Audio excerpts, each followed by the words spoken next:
ଜାତୀୟ ରାଜପଥ ପାର୍ଶ୍ୱକୁ ଓଲଟି ଯିବାରୁ ଟ୍ରକ୍ ତଳେ ଚାପି ହୋଇ ଦୁଇ ମୃତ୍ୟୁବରଣ କରିଛନ୍ତି। 16 ନମ୍ବର ଜାତୀୟ ରାଜପଥ ଭଣ୍ଡାରୀ ପୋଖରୀ ପାଳଦାବାଙ୍କ ନିକଟରେ ଏଭଳି ଦୁର୍ଘଟଣା ଘଟିଛି। ସୂଚନା ଅନୁଯାୟୀ ବାଲେଶ୍ୱର ପଟୁ ଭୁବନେଶ୍ୱର ଆଡ଼େ ଯାଉଥିବା ଟ୍ରକ୍ଟି ଭଣ୍ଡାରୀ ପୋଖରୀ ପାଳଦାବାଙ୍କ ନିକଟରେ ଭାରସାମ୍ୟ ହରାଇ ରାସ୍ତା କଡ଼କୁ ଓଲଟି ପଡ଼ିଥିଲା। ସଙ୍ଗେ ସଙ୍ଗେ ଭଣ୍ଡାରୀ ପୋଖରୀ ପୋଲିସ ଓ ଅଗ୍ନିଶମ ବାହିନୀ ଘଟଣାସ୍ଥଳରେ ପହଞ୍ଚି ଉଦ୍ଧାର କାର୍ଯ୍ୟ ଆରମ୍ଭ କରିଥିଲେ।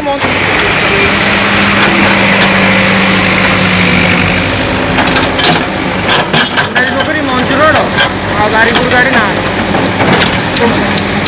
आम्बुलांस नहीं आम्बुलांस कौन कहले भंडारी पोखरी मंजू रोड बारीपुर गाड़ी अवेलेबल ना भद्रक रू अच्छे भद्रक कौन गोटे मिनट लगे कौन भद्रक दमकल अच्छे दमकल अच्छे दमकल बर्तमान मेडिकल नहीं गले देखिए 102 थी।